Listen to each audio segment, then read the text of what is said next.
আসসালামু আলাইকুম রহমতুল্লাহ। যারা বলেন সৃষ্টিকর্তার অস্তিত্বের কোনো প্রমাণ নেই, তারা ডাহা মিথ্যা কথা বলেন। আজকে আমরা সরাসরি সৃষ্টিকর্তার অস্তিত্বের রেশনাল এভিডেন্স জেনে নিব।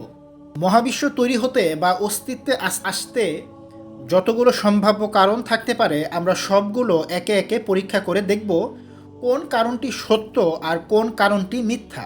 অবশ্যই আমরা কোনো লজিক্যাল ফ্যালাসি বা কুযুক্তির আশ্রয় নেব না, বরং বিশুদ্ধ যুক্তিবিদ্যার মানদণ্ডে পরীক্ষা করে দেখব মহাবিশ্বের অস্তিত্বের পেছনে কোন কারণটি বাস্তব ও সত্য। প্রথম সম্ভাব্য কারণ হিসেবে ধরা যায় যে মহাবিশ্ব কি শূন্য থেকে এসেছে, অথবা আমরা এখন যাচাই করব যুক্তিবিদ্যার মানদণ্ডে যে মহাবিশ্ব কি শূন্য থেকে এসেছে। এখন প্রশ্ন হলো, মহাবিশ্ব শূন্য থেকে এসেছে এই দাবিটি কি সত্য হতে পারে? আপনি যদি যুক্তিবাদী মানুষ হয়ে থাকেন, চিন্তাশীল মানুষ হয়ে থাকেন, বা নিজেকে একজন বুদ্ধিবৃত্তিক গভীর ভাবুক মনে করে থাকেন, তাহলে এর উত্তর আপনার কাছে হবে না। মহাবিশ্ব শূন্য থেকে নিজে নিজেই কোনো মাধ্যম ছাড়া আসতে পারে না। আমরা জানি শূন্যতা তাকেই বলা হয় যেখানে কোনো কিছুই নেই এবং যেখান থেকে কোনো কিছু আসার কোনো ক্ষমতা নেই। আর যেখানে কোনো কিছু আসার ক্ষমতা আছে, কোনো প্রক্রিয়া আছে অথবা কোনো সম্ভাবনা আছে, সেটাকে আর প্রকৃত অর্থে শূন্যতা বলা যায় না। তাই মহাবিশ্ব একেবারে শূন্য থেকে নিজে নিজেই অস্তিত্বে এসে গেছে এমন দাবিতে যদি কেউ বিশ্বাস রাখেন, তাহলে তাকে আমরা অন্ধবিশ্বাসী বলতে পারি, কারণ এই দাবির পক্ষে কোনো যৌক্তিক প্রমাণ বা ব্যাখ্যা নেই। এবং যুক্তিবিদ্যার আলোকে মহাবিশ্ব শূন্য থেকে এসেছে কোনো মাধ্যম ছাড়া এই দাবিটিকে গ্রহণ করা যায় না, বিধায় এই দাবিটিকে আমরা বাতিল করে দিলাম। এখন দ্বিতীয় যে কারণ, সেটা হচ্ছে মহাবিশ্ব কোনো কিছু থেকে এসেছে। যেহেতু মহাবিশ্ব আজ অস্তিত্বে এসে গেছে, তার মানে মহাবিশ্ব নিশ্চিতভাবেই শূন্য থেকে আসেনি, বরং এটি কোনো কিছু থেকেই এসেছে। এখন প্রশ্ন হচ্ছে, সেই কিছুটা আসলে কি? সেটি কি কোনো বস্তু? যদি সেটি কোনো বস্তু হয়, তাহলে প্রশ্ন হচ্ছে সেই বস্তুটি কোথা থেকে এসেছে। যদি বলা হয় সেটিও অন্য কোনো কিছু থেকে এসেছে, তাহলে আবার প্রশ্ন হবে সেই অন্য জিনিসটি কোথা থেকে এসেছে। খুব মনোযোগ দিয়ে বুঝতে হবে। এভাবে যদি আমরা একের পর এক পেছনে যেতে থাকি, তাহলে প্রশ্নের শেষ কোথায়, বাস্তবতার শেষ কোথায়? আর যদি বলা হয় এ কারণের শৃঙ্খল অনন্তকাল পর্যন্ত চলতেই থাকবে, তাহলে একটি বড় বাস্তব সমস্যা তৈরি হবে। কারণ মহাবিশ্ব অস্তিত্বে আসার জন্য কোনো না কোনো কারণকে বাস্তবে অস্তিত্বশীল হতেই হবে, এটি অপরিহার্য, না হলে মহাবিশ্ব অস্তিত্বশীল থাকবে না। যদি প্রতিটি কারণ নিজেই তার আগের আরেকটি কারণের অপেক্ষায় থাকে এবং এভাবে কোনো চূড়ান্ত ভিত্তি কখনোই না পাওয়া যায়, তাহলে প্রশ্ন হচ্ছে এই শৃঙ্খলটি শুরু হলো কোথা থেকে। ভালো করে বুঝুন, মহাবিশ্ব অস্তিত্বে এসেছে, এটা বাস্তব সত্য। এখন মহাবিশ্ব কোন কারণে অস্তিত্বে এসেছে, এটা এখন আমরা বাস্তবে দেখে নিব। মহাবিশ্ব আমরা যদি এভাবে ধরি যে মহাবিশ্ব, এই যেখানে দেখুন, মহাবিশ্ব এসেছে অন্য কিছুর থেকে, আর সেই অন্য কিছু এসেছে আরেক কিছুর থেকে, সেই আরেক কিছু এসেছে আরেক কিছুর থেকে। হ্যাঁ, এভাবে যদি চলতেই থাকে যে আরেক কিছু, সেটাও আরেক কিছু, সেটাও আরেক কিছু, সেটাও আরেক কিছু, এভাবে যদি আসলে চলতেই থাকে, তাহলে প্রশ্ন হচ্ছে এই যে মহাবিশ্বটা, আমাদের যে মহাবিশ্ব, এই মহাবিশ্বটা কি আসতে পারবে অস্তিত্বে? এই যে আমাদের যে মহাবিশ্বটা আছে, এটা কি অস্তিত্বে আসতে পারবে? এটার পেছনে যদি এরকম হাজারো কারণ থাকে যেটা অন্য কারণের উপর নির্ভরশীল এবং সেটা আরেকটা কারণের উপর নির্ভরশীল, তাহলে তো আমাদের যে মহাবিশ্বটা আছে এটা তো আসলে অস্তিত্বশীল হতে পারবে না। এর মানে হচ্ছে মহাবিশ্ব এমন এক সত্তা থেকে এসেছে যিনি সর্বদা অস্তিত্বশীল, অর্থাৎ যার অস্তিত্ব সব সময় অপরিহার্য, যিনি সর্বদা ছিলেন। আমরা যদি এই যৌক্তিক সিদ্ধান্ত বা এই যৌক্তিক বাস্তবতা যদি মেনে না নেই, যদি এভাবে অসীম পেছনের দিকে যেতে থাকি, তাহলে ব্যাখ্যার চেইন বা বাস্তবতা কখনোই শেষ হবে না এবং বর্তমান পর্যন্ত কিছুই আসতে পারবে না, কারণ অনন্তকাল কোনো ফল পাওয়া অসম্ভব।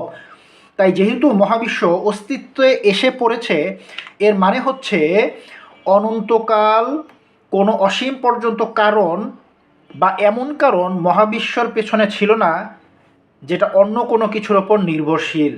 অর্থাৎ যিনি সর্বদা অস্তিত্বশীল, এমন কারণ থেকেই মহাবিশ্ব এসেছেন। যিনি অসৃষ্ট, যিনি কার ওপর নির্ভরশীল নন, যিনি নিজে থেকেই আছেন, তার অস্তিত্বের জন্য অন্য কোনো কিছুর প্রয়োজন নেই, তিনি কিছু থেকে আসেননি, তিনি অনাদি অনন্ত সর্বদা অস্তিত্বশীল। সর্বদা অস্তিত্বশীল এমন কারণ থেকেই মহাবিশ্ব এসেছেন। সেই সত্তার কারণেই মহাবিশ্ব অস্তিত্বে এসেছে। প্রকৃতির নিয়মগুলো বিদ্যমান, সময়, স্থান, পদার্থ, শক্তি সবই বিদ্যমান, আমরাও অস্তিত্বে আসতে পেরেছি। কিন্তু মহাবিশ্ব সৃষ্টি করা হয়েছে বা সর্বদা অস্তিত্বশীল এমন কিছু থেকে মহাবিশ্ব অস্তিত্বে এসেছে, এর মানে হচ্ছে তিনি মহাবিশ্বকে অস্তিত্ব দিয়েছেন, তিনি একজন জ্ঞানী। কারণ মহাবিশ্ব যেহেতু তিনি সৃষ্টি করেছেন, তাহলে নিশ্চয়ই তার জ্ঞান লাগবে মহাবিশ্ব তৈরি করতে, তার শক্তি লাগবে, তার সিদ্ধান্ত লাগবে, তার ক্ষমতা লাগবে, এবং এ সবই অসৃষ্ট হতে হবে। কোনো কিছুর ওপর নির্ভরশীল হওয়া যাবে না। এমন সত্তা বা এমন কিছু থেকে মহাবিশ্ব এসেছে। আর আমরা যারা সঠিকভাবে চিন্তা করতে জানি, সঠিকভাবে বুদ্ধি প্রয়োগ করতে জানি, তারা নিঃসন্দেহে বলবো যে মহাবিশ্বকে সৃষ্টিকর্তাই সৃষ্টি করেছেন। মহাবিশ্বকে সর্বদা অস্তিত্বশীল, অসৃষ্ট একজন স্রষ্টা বুদ্ধিমান, তিনিই মহাবিশ্বকে সৃষ্টি করেছেন।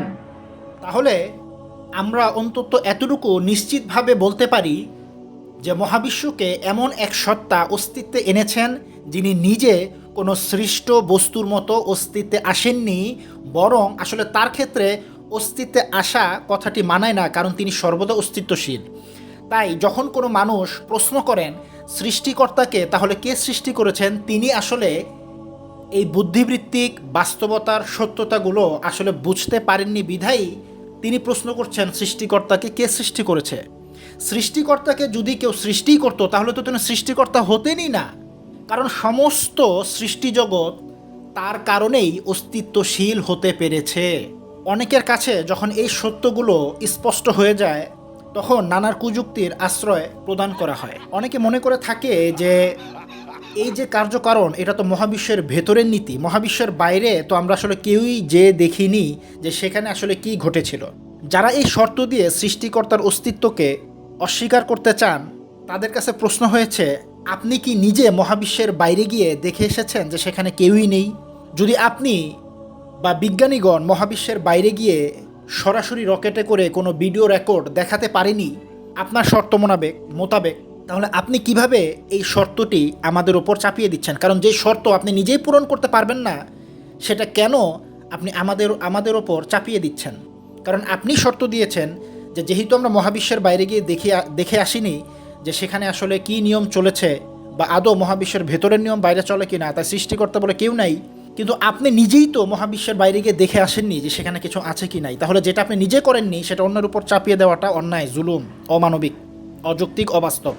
তাই আপনার এই অজুহাত বা এই কুযুক্তি আসলে বুদ্ধিমান, যৌক্তিক, চিন্তাশীল মানুষ গ্রহণ করতে পারে না।